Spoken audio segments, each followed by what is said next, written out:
Tu as envie de bâtir une conciergerie à succès? Tu es au bon endroit. Je m'appelle Vanessa Guérin.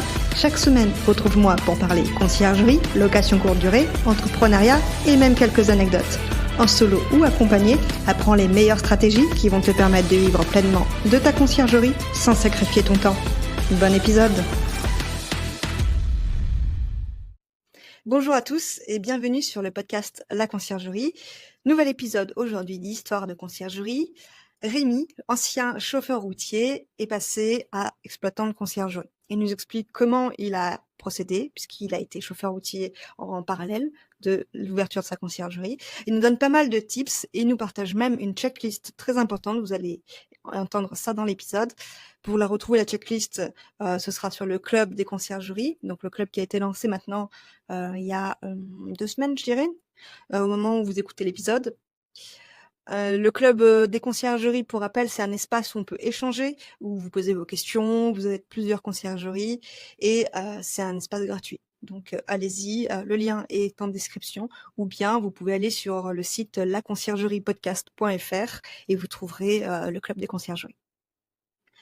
Je vous fais un petit récap de ce qu'on s'est dit. En gros, il nous a expliqué comment il faisait bosser ses propriétaires avant de prendre le logement. Je vous spoil pas, hein, je vous donne juste des petites infos. On va parler aussi de comment avoir de nouveaux clients et la prospection qui est finalement passive puisqu'il utilise son site web, mais il donne des petites astuces là aussi. Il partage donc une checklist, mais je vous dis pas la checklist de quoi, vous l'entendrez dans l'épisode.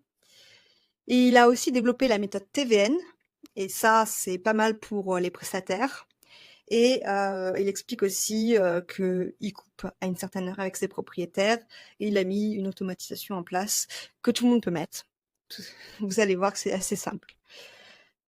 Voilà, j'ai pas d'autres infos à vous donner. Je vous souhaite une bonne écoute et je vous souhaite une bonne écoute. Il n'y a pas de et.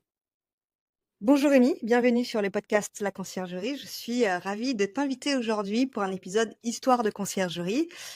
Alors, est-ce que tu peux rapidement te présenter et nous dire ce que tu faisais avant, parce que c'est quand même incroyable, ça n'a rien à voir.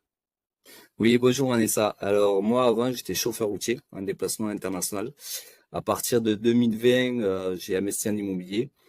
J'ai acheté un immeuble de rapport sur la ville, sur le département de l'Aude, et après 2 autres, un par an, toujours dans le même département, dans les petites villes de 3000 à 10 000 habitants.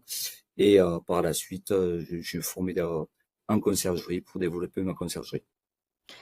Ok, donc tu as démarré chauffeur routier, tu as investi en immobilier, je récapitule. Là, tu as combien de biens à ton nom?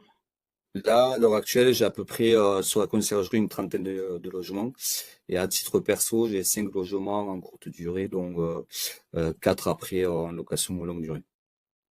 Donc 9. Ou 9 à titre perso. Ok, super. Tu as quel âge, si tu as envie de le dire, hein? Oui, j'en ai 34. 34, ah ouais, d'accord. Donc 9 biens à 34 ans, c'est Voilà, déjà pas mal, ouais. j'ai commencé à 30 ans. Ok, ah ouais, c'est pas mal. Tu as arrêté ton métier de chauffeur routier il y a longtemps? Il y a vraiment très peu là. En fait, concrètement, j'étais en arrêt de travail et du coup, après, là, j'ai arrêté il y a quelques mois. Ok, et tu as développé en parallèle de ton boulot la conciergerie? C'est ça, oui. En fait, au départ, c'était pour de la sous-location. Après, j'ai développé, début 2023, la conciergerie en parallèle. Donc, je montre que, en fait, c'est faisable en prenant des vacances, effectivement, et en travaillant aussi le week-end, pour la conciergerie. Donc, c'est du temps, mais c'est faisable. Parce que j'investissais aussi depuis 4 ans, à côté. Mm. Donc, les aléas, je le gérais aussi le week-end ou des fois en rentrant le vendredi soir. Et ouais. Si tu devais le refaire, tu continuerais à bosser à côté en ouvrant une conciergerie ou tu arrêterais directement ton boulot pour la lancer ta conciergerie? Non, j'aurais fait, je pense pareil, parce que c'est quand même une sécurité d'avoir encore l'emploi en CDI, le temps vraiment de développer la conciergerie et commencer à en vivre, à en gagner de l'argent, parce que sinon c'est un peu tendu. Après, voilà, j'ai toujours, quand j'ai commencé, je dis il faut que je fonce quoi qu'il arrive, si je veux réussir pour m'en sortir. Ouais. J'ai fait comme toi, moi j'ai ouvert ma conciergerie, j'étais salariée et c'est quand même une sécurité, mais aussi un confort en termes de confort d'esprit, parce que tu te dis tranquillité d'esprit plutôt, pardon, parce que tu te dis j'ai pas besoin de générer 2000 euros pour me payer quoi. Je peux y aller Ouais. tranquillement, faire les choses correctement. Ouais, c'est pas mal. On parle un peu de ta conciergerie, c'est quoi son nom? Elle est basée où? Alors, c'est OCKI, c'est toute l'Occitanie, OC comme Occitanie en fait, et après les Ah clés ok. d'Occitanie en français. Moi, le but, c'était le projet d'ouvrir plusieurs logements dans toute l'Occitanie. Je préfère voir grand que rester dans une ville, en sachant que je suis en milieu rural, donc il faut que je me développe un peu partout. Ça va de Narbonne jusqu'au après Toulouse, Aveyron et Tarn-et-Garonne. Ouais, on a fait pareil en fait, hein, zone rurale aussi. Je trouve que c'est plus facile de se faire connaître. Est-ce que tu as eu cette sensation aussi? Tout à fait, parce qu'il y a beaucoup moins de concurrence, en fait. Moi, je suis à côté de Castelnaudary et directement, dès que je me suis mis, en fait, en conciergerie, l'avantage, c'était partenaire local Airbnb qui m'a poussé. Et de là, en fait, avec peu de concurrence, ça a vite avancé. Et après, en se développant sur d'autres villes moyennes ou plus grandes, on peut voir aussi quelle ville marche le mieux et commencer petit à petit faire le tri en fonction des logements. Ouais. Et là, tu as 34 logements, tu disais, dans ta conciergerie, et tu l'as ouverte quand? Il y a- J'ai commencé en fait en octobre 2022 et au début c'était pour faire de la sous-location, donc j'avais pas fait focus sur la conciergerie. En fait c'était Oui. une continuité de mes investissements et j'ai commencé vraiment à faire focus, à développer la conciergerie en février 2023 où j'ai eu le premier client et puis à l'heure actuelle j'ai plus de 30 biens sous gestion en 2024. Et sous location, t'as abandonné? J'en avais eu une, j'ai une sous-location entre ma conciergerie et moi-même.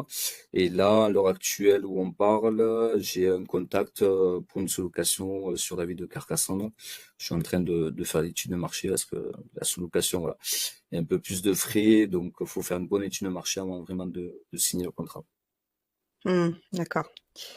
Est-ce qu'il y a des spécificités dans ta conciergerie? Est-ce que c'est une offre au pourcentage, comme à peu près toutes les conciergeries? Comment tu, comment tu proposes cette offre, justement? Oui, c'est une offre unique hein, parce au départ, je pense qu'on a fait tous les mêmes erreurs. On a fait deux offres distinctes, une Hmm. à 20, une à 25. Au final, beaucoup de monde prenait celle de 20%. Maintenant, c'est une offre unique, 25%. Et depuis quelques semaines, j'ai inclus en fait le linge en location. Entre 10 et 15 euros par chambre, le linge en location. Moi, j'ai mon propre linge parce que malheureusement, j'ai eu des couacs avec des propriétaires où on s'est retrouvé au manque de linge, obligé de rembourser. Donc maintenant, je préfère avoir mon propre linge Hmm. et faire un système de location. Et qu'est-ce qui différencie les 20 et 25% au départ? Au départ, c'était par rapport au photographe pro. C'était soit Hmm. photographe pro, soit c'était moi qui faisais des photos. J'ai vu que ça prenait pas tellement en fait la différence, c'était pas cohérent. Donc maintenant, j'inclus ça plus au forfait, aux frais d'adhésion, mais je préfère accentuer de mettre photographe pro dès le départ aux frais d'adhésion, en sachant que c'est mes propres photos, je signe sur le contrat. C'est pas les photos du propriétaire. S'ils les veulent, ils Ok. payent un supplément et au moins comme ça arrête le contrat. Moi derrière, je supprime toutes les photos.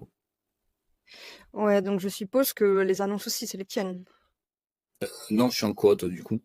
Vu que j'ai pas la carte G, toutes les annonces sont coop et après un accès intégral là depuis peu avec Airbnb maintenant ils ont changé certaines modalités. Hmm.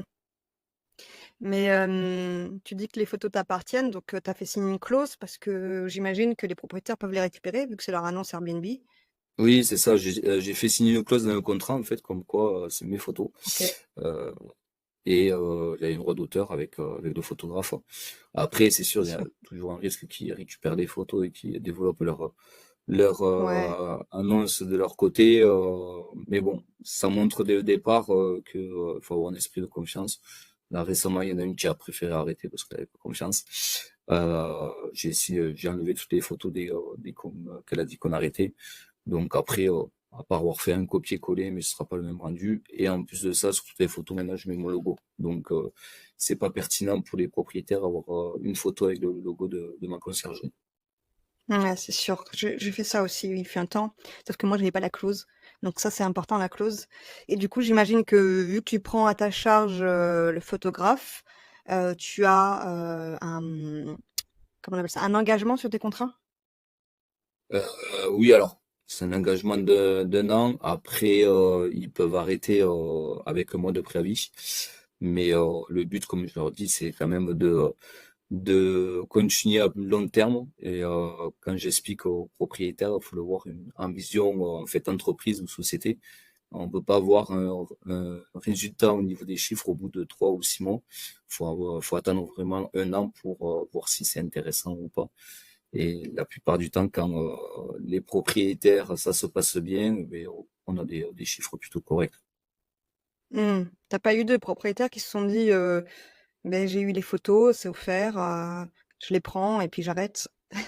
Au Non. tout début, ouais, quand j'avais pas mis la clause, j'avais pas stipulé cette clause, ils ont récupéré des photos. Et Ah depuis ouais. cette histoire-là, c'est pour ça que maintenant je mets directement la clause au niveau des photos. Ouais, ok. Tu disais 25%, tu inclus le linge, mais t'as parlé d'un forfait que tu fais payer en Oui, supplément? voilà, en fait, c'est entre guillemets inclure le linge. Je fais payer une location en fait de linge, mais par contre, si il y a un couac au niveau du linge, il est abîmé, il est cassé ou on n'arrive pas à le récupérer, c'est moi qui en prends la responsabilité. Euh, Après, ils ont la possibilité de prendre leur propre linge, mais j'essaie maintenant d'insister d'avoir notre linge, C'est plus parce qu'il y a facile des pour la fois, logistique. voilà, et il y a des fois, les propriétaires ont déjà leur linge de prévu. Donc c'est vrai que c'est un peu difficile à faire passer. Bon, ben votre linge, en fait, il sert à rien. On propose un autre à un certain forfait. Et le forfait que tu fais payer, c'est au propriétaire ou c'est inclus dans la location? Non, c'est au propriétaire directement. Ok, ça marche. Quel type de bien tu gères dans ta conciergerie? Un peu de tout Alors, ou tu t'es spécialisé? ouais. Alors là, j'ai du T2 jusqu'aux grandes maisons de 300 mètres carrés avec piscine.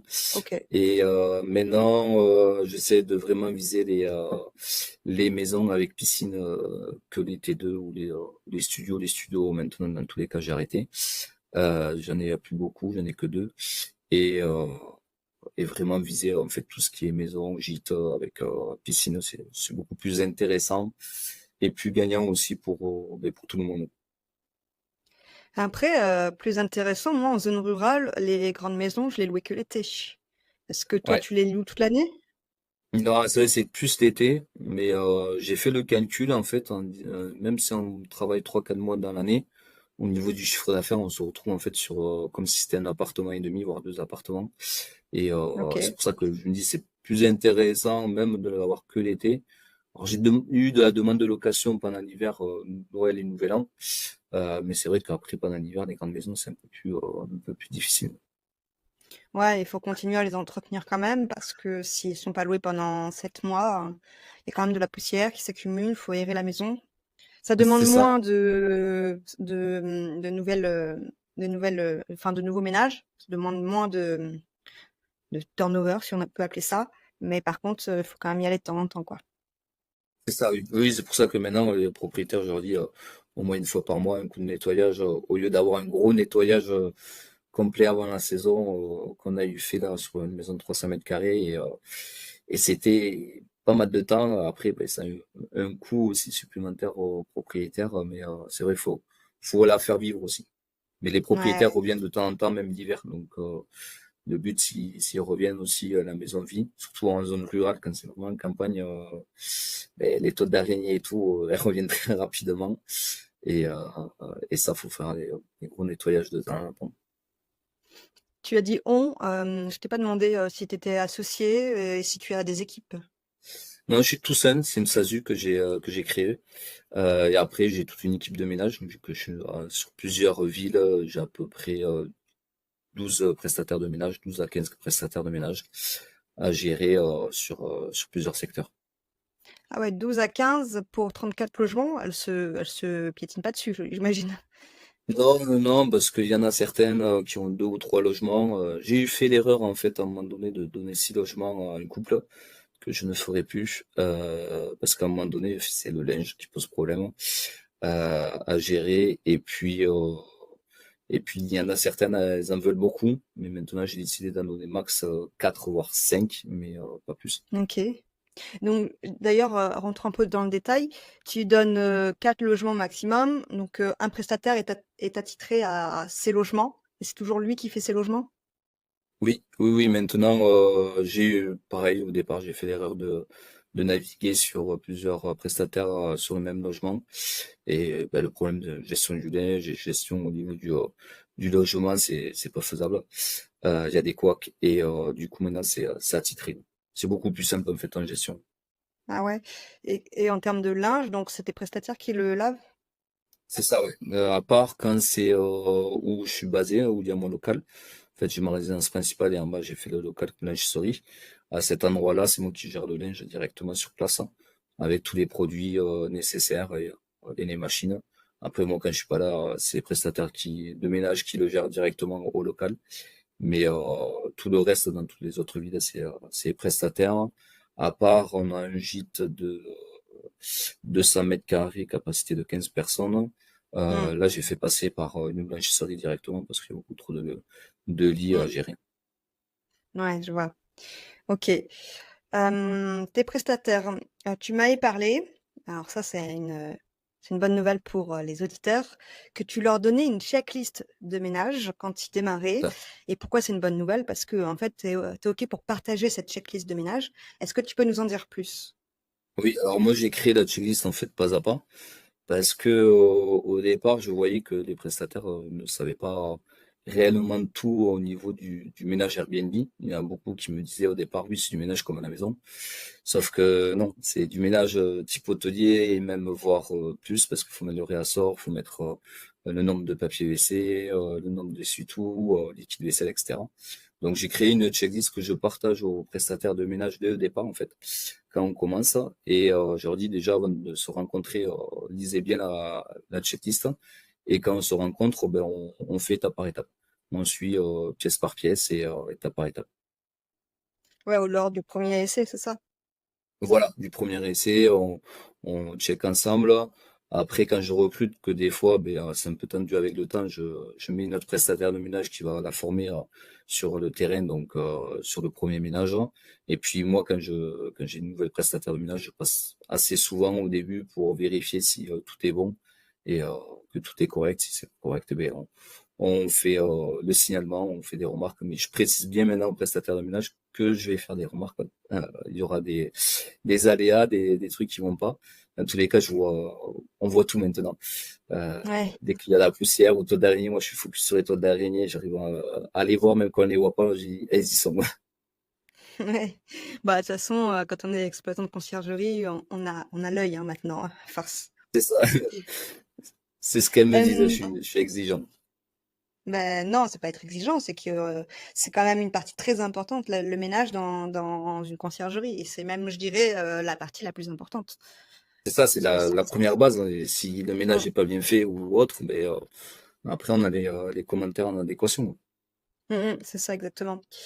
Bon, cette checklist, comment on va la retrouver? Pour les auditeurs qui nous écoutent, il faudra aller sur, laconciergeriepodcast.fr, donc le site du podcast, et il faudra aller s'abonner au club des conciergeries. Je mettrai, l'épisode et beh, du coup le fichier, checklist pour le récupérer. Parfait. On passe à la prospection de nouveaux clients. Comment tu l'as fait aujourd'hui? Alors, au tout départ, quand j'ai commencé, en sachant que j'avais déjà des propres logements à titre perso en Airbnb, j'ai pu me mettre partenaire local Airbnb. Donc, mon tout Mmh, premier client, déjà, c'était via les groupes Facebook. Donc, d'accord. ça, moi, je dis, c'est un conseil, il faut s'abonner à tous les groupes Facebook, conciergerie Airbnb, c'est très puissant. Et après, c'était partenaire local Airbnb qui m'a fait ramener 60 à 70% du parc, à peu près. Ah ouais. Alors maintenant, je sais pas pourquoi je suis plus référencé. J'ai demandé X fois, mais je sais pas, je suis plus référencé. Mais bon, maintenant c'est plus trop grave parce que mon site internet il est plutôt bien référencé. Après, il y a le bouche à oreille et et groupe Facebook, quoi. Ah OK. Et dans les groupes Facebook, tu postes ou c'est quand tu vois quelqu'un qui fait une demande, tu lui écris? Certains, voilà, quand je vois quelqu'un qui fait le demande, ou quand moi j'interviens pour parler de prestations de ménage ou pour parler ou des conseils ou autre. Là récemment, il y en a un qui m'a appelé. En fait, il m'a repéré sur le groupe Facebook et après il est allé chercher sur Internet mon numéro de téléphone. Mais maintenant, le plus ça va être en contact direct par téléphone, donc au site Internet ou aussi Google My Business, que souvent est un peu mis de côté. Et du moins maintenant Google Entreprise, je crois que ça s'appelle, hein. Ouais, ça me change de Euh, nom. et ça, c'est très pertinent. Le Google aussi, c'est très pertinent de l'actualiser. Et même le site internet, de l'actualiser. Là, j'ai revu un peu le site internet. Mais en cours d'année, fin d'année, je vais revoir vraiment le site internet de A à Z Référencement? Mmh. et un bon référencement. Voilà. J'ai mis conciergerie et Airbnb A plus la ville, vu que je suis OK. plusieurs villes pour que ce soit mieux référencé. Donc là, petit à petit, ça va se déclencher. Et Ouais, en moyenne, j'arrive à rentrer des logements de par mois. Là, ce mois-ci, il va en avoir 3 ou 4. OK. Donc avant la saison, c'est plutôt intéressant. Ouais, donc là, alors, tips important du coup, tu dis que tu fais des pages, sur ton site avec noté conciergerie plus la ville pour le Voilà, référencement? OK. c'est ça. C'est une page dédiée en fait. Et là, j'ai fait, là, on peut le voir sur le site internet, une pré-étude de marché par logement, par type de logement. OK. C'est-à-dire ah oui d'accord, tu mets sur cette page-là, un studio peut rapporter tant, un T2, un Voilà, T3. c'est ça. En Ah ouais, fait, une bonne idée, OK. au prix de la nuitée, entre Mmh. temps et temps, et la moyenne X euros. Au moins comme ça, déjà en amont, ils savent qu'il y a la possibilité.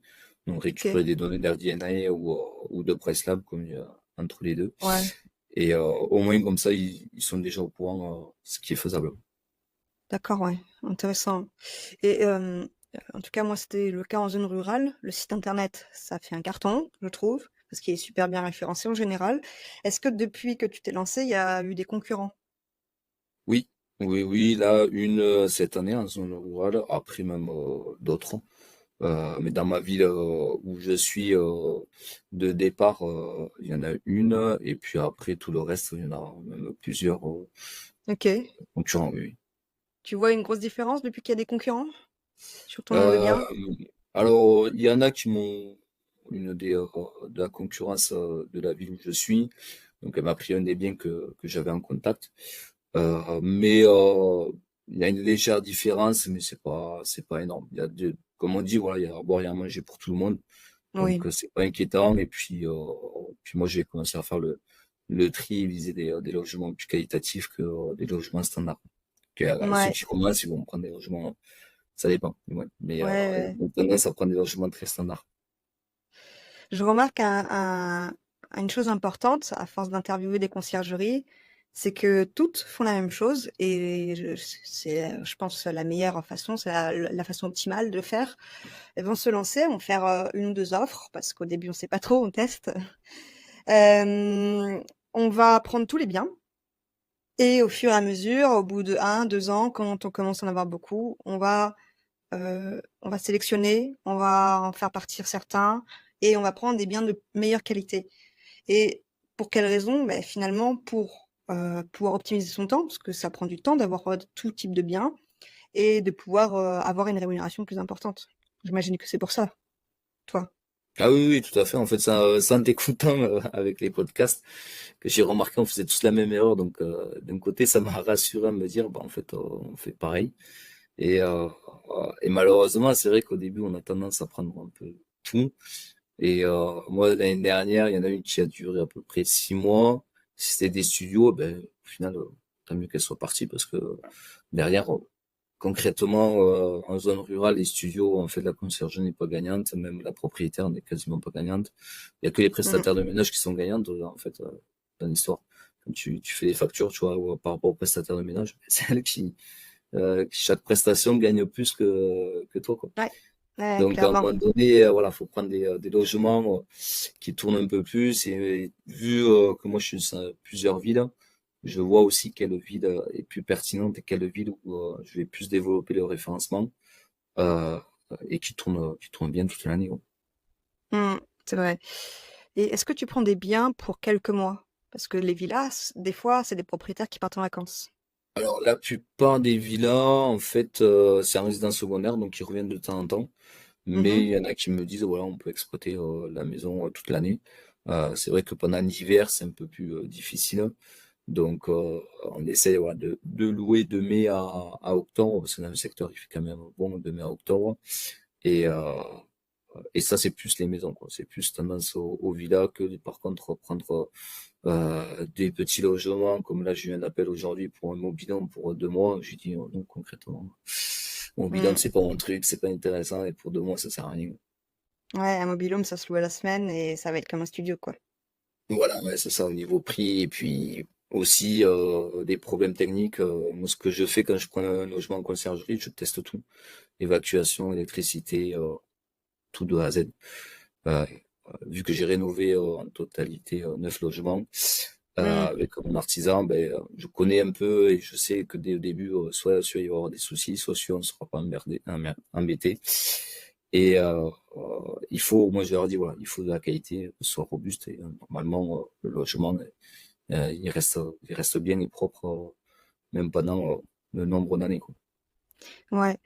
D'ailleurs, ça me fait je reviens sur ce que tu as dit au tout début de l'épisode, que quand tu prenais un logement, tu faisais payer des frais d'adhésion, c'est ça?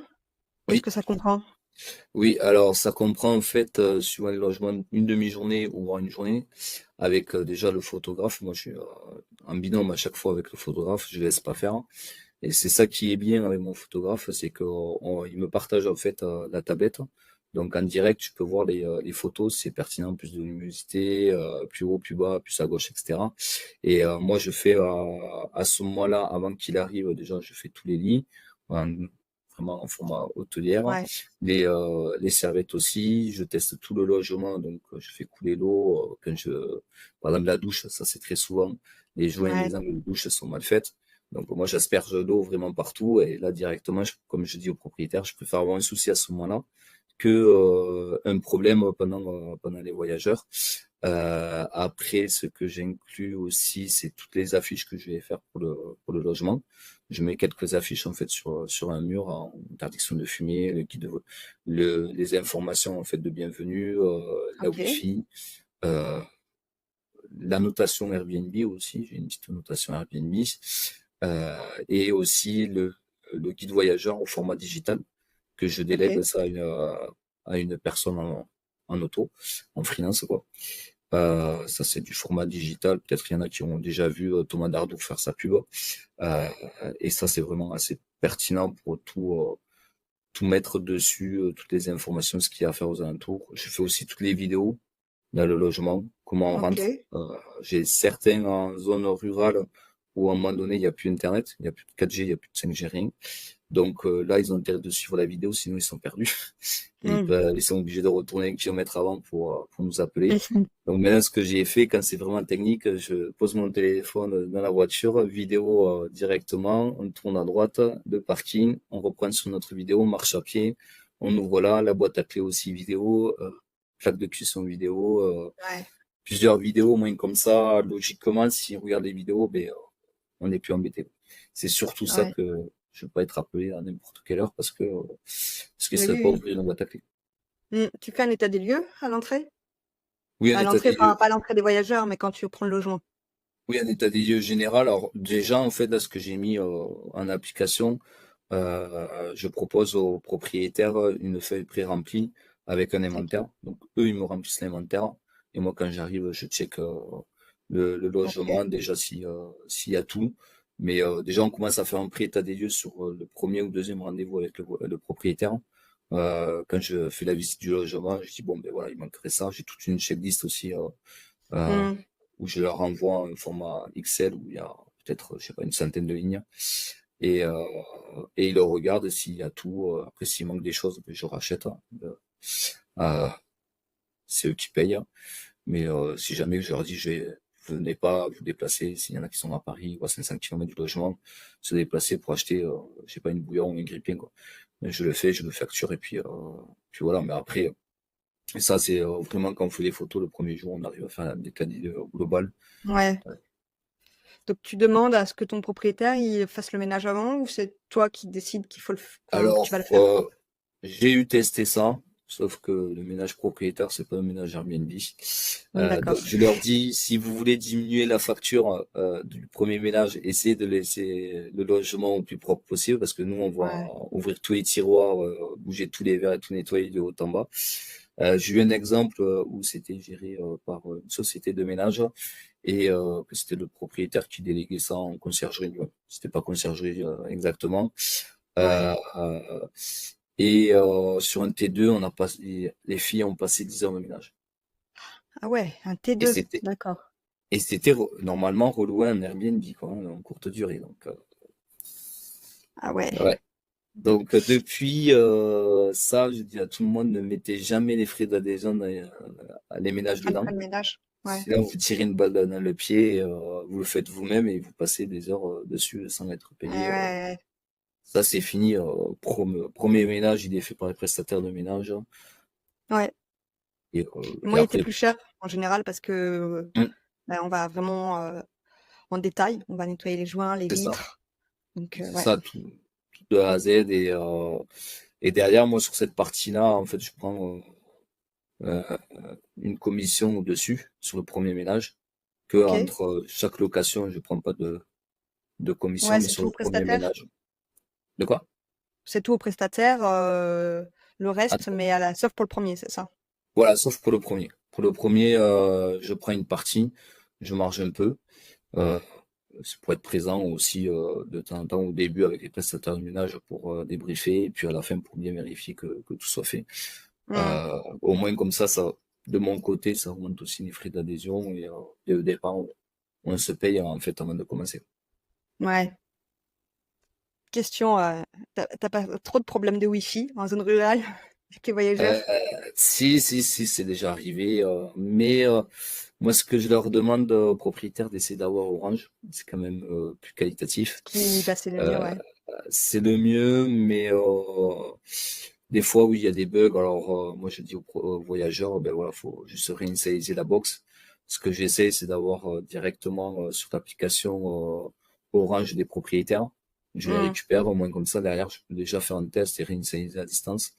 Mais la plupart, voilà, je leur dis, voilà, faut appuyer sur le bouton derrière, vous attendez, ça se remet. Tu fais la vidéo là aussi? Et je l'ai pas encore faite, mais je vais la faire. Je vais la faire Ah ouais, rapidement moi, pour être c'était embêté. le plus gros problème que j'avais, hein, le Wi-Fi. Le Wi-Fi en Après, zone rurale dans les villas. Hmm. oui, c'est pour ça que je dis aux prestataires de ménage, testez tout. Dans la checklist, il y a ça aussi, c'est TVN que j'appelais, tester, vérifier, nettoyer. Et du coup, tester la plaque de cuisson, tester la, la machine à café, la Wi-Fi, la télé. J'ai un logement aussi atypique là où je suis à l'heure actuelle, avec vidéoprojecteur sur le mur. Donc c'est pareil, là, ça c'est technique, donc faut tester avant de, de, de nettoyer et de partir du logement. Au moins comme ça, si on me dit, ben voilà, il y a ça qui est cassé ou autre, ben j'ai le temps d'y aller, quoi. J'ai le temps de faire un nécessaire sur une journée, sur la Ok. demi-journée. C'est un truc que tu as développé, la méthode TVN? Oui, c'est venu en fait Ok. tout seul en faisant la checklist. Je dis, ben, on va l'appeler TVN pour que ce soit au plus court. Tester, Que vérifier, ça nettoyer. facile à mémoriser, ouais. Voilà, facile à mémoriser et à suivre sur tous les équipements en fait électroménagers ou télé ou autres. Au moins comme ça, dès que je le sais qu'il y a un problème, ben, je peux intervenir comme aujourd'hui là, j'ai une intervention à faire, changement de câble HDMI qui a disparu. Donc Ah, oui. ok. Donc, cette méthode TVN, tu l'expliques à tes prestataires et c'est eux qui font, hein, c'est ça? Voilà, c'est ça. C'est ça. Et derrière, elles me font photo, vidéo. Idéalement vidéo aussi, c'est pas mal. Mais ce que je veux, c'est un minimum d'une dizaine de photos par T2, quoi. T3 Ok. un peu plus, mais soit certaines elles ont l'habitude de faire des photos, d'autres me font des vidéos. Les deux, je prends et on peut bien voir aussi la qualité du ménage, mais estimer la qualité du ménage. Mais après, je passe assez souvent vérifier quand même si le ménage est Hmm. bien fait, s'il y a tout, etc. Ouais. Ok. Je pense qu'on a fait un peu le tour. Hem, Comment tu gères la relation avec, tes propriétaires au quotidien? Est-ce qu'ils t'écrivent Échange, beaucoup? de quoi? Est-ce qu'ils t'écrivent beaucoup déjà? Certains oui, d'autres non. Ouais, c'est toujours Surtout pareil. au début. Au Ouais, début, j'ai pris l'habitude de leur dire, bon, n'hésitez pas à poser des questions. Bon, après, il y en a qui ont du mal à comprendre certaines choses, donc on répète et on répète. Mais c'est échange WhatsApp et par contre, il y a une heure à respecter. Moi, sur WhatsApp, j'ai mis automatiquement le de message. 9h à 19h un message automatique, hein, Ouais, et au-delà de 19h, je réponds plus.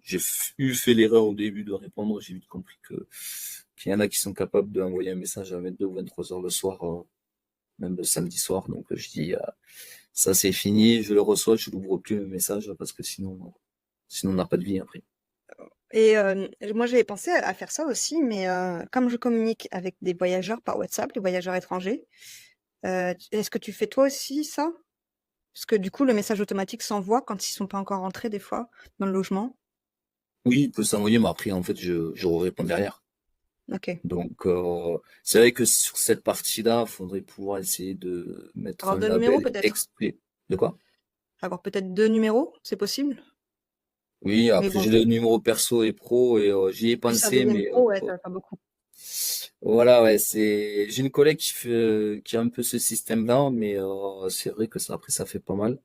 Mais Mmh. je sais pas si sur WhatsApp on peut en fait parce qu'on peut faire des labels, des étiquettes là, C'est vrai, ouais. propriétaires et tout. Est-ce qu'on pourrait pas en fait chercher à automatiser dès qu'on reçoit que c'est un voyageur et que lui ne le reçoit pas. Je pense que il y a quelque chose à faire parce que là je suis en train de chercher à automatiser un maximum de choses. Des fois Ouais. c'est tout bête, tout ce qui est facturation ou autre, toutes les tâches administratives. Là je commence à m'y pencher avec ChatGPT. Et Mmh. quand on commence à Et toucher, échanger à avec eux comprendre. et à Mmh. comprendre, on se dit c'est très puissant et ça peut être surtout un gain de temps. Euh, Et ouais. C'est vrai que beaucoup de conciergeries, enfin beaucoup, des conciergeries que je connais autour de moi, n'osent pas utiliser, l'IA, mais il y a de plus en plus de choses qui se font et qui peuvent être très intéressantes. ah oui, Je continue sur le sujet, précédent. C'est toi qui gères la communication avec les voyageurs oui, aujourd'hui? oui, oui, oui, Toujours? OK. intégralement, oui, ouais. Ça, je l'ai pas encore délégué, donc pour l'instant, ça va, ça se passe.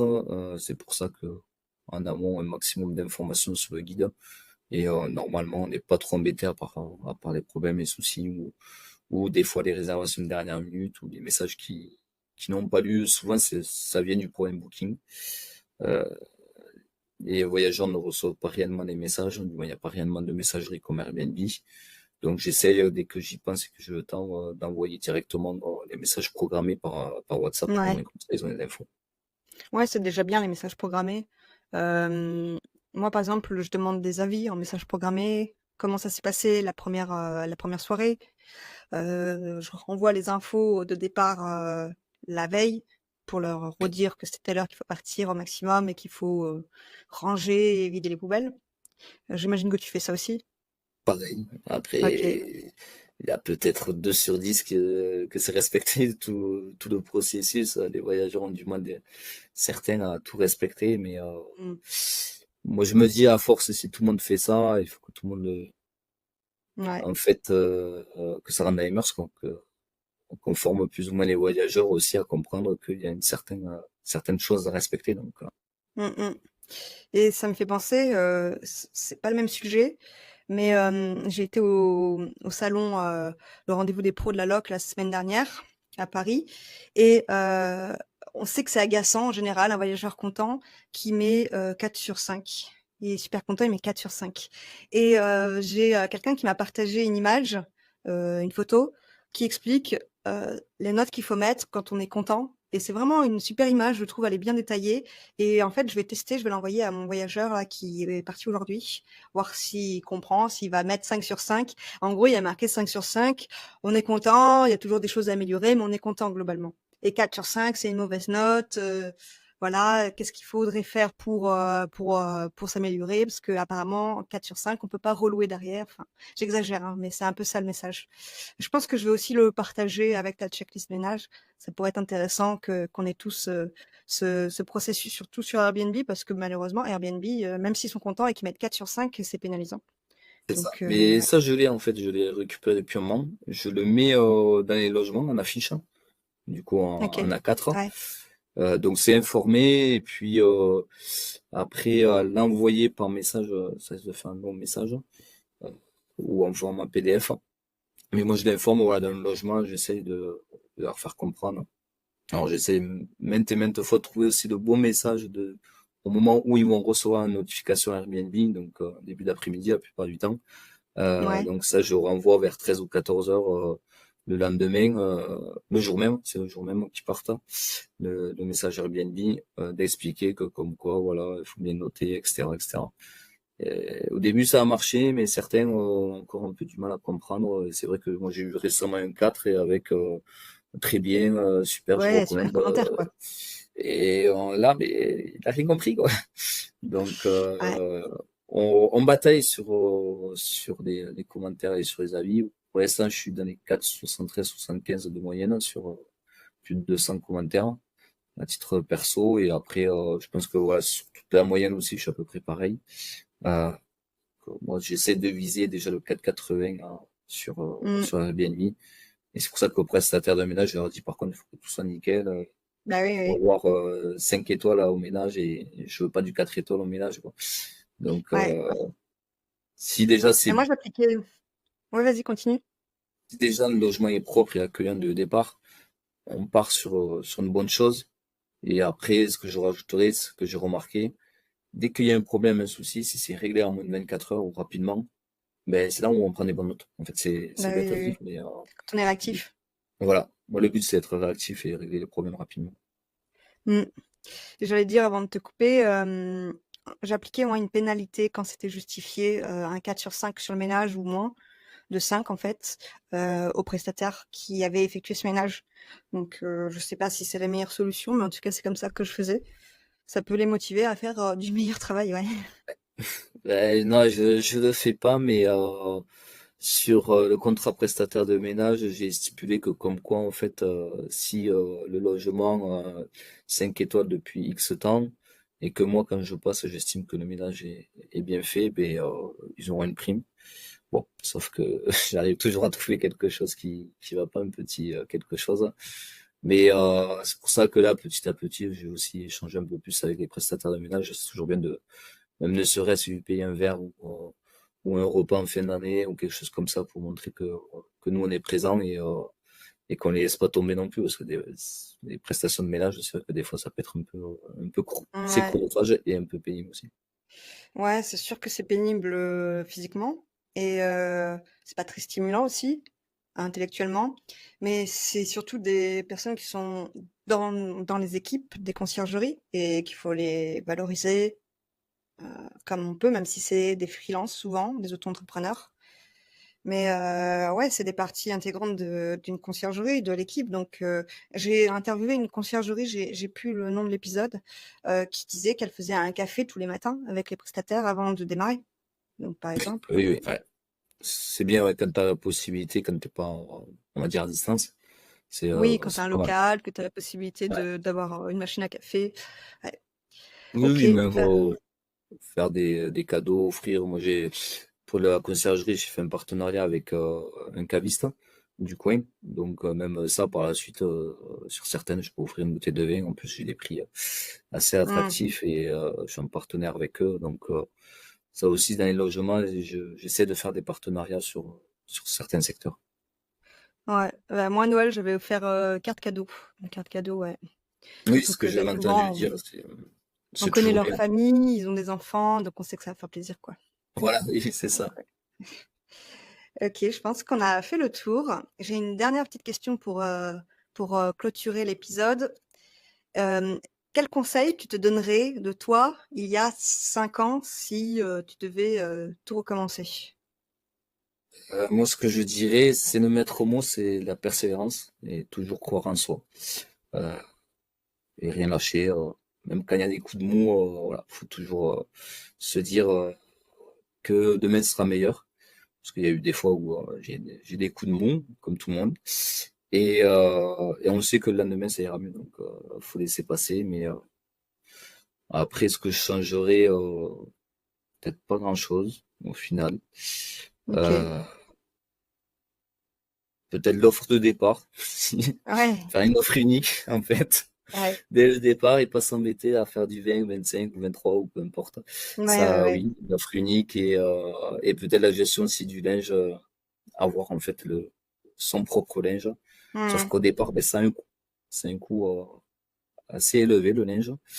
Mais bon, après, quand on cherche les bons partenariats, les bons fournisseurs, on arrive à avoir des prix assez intéressants.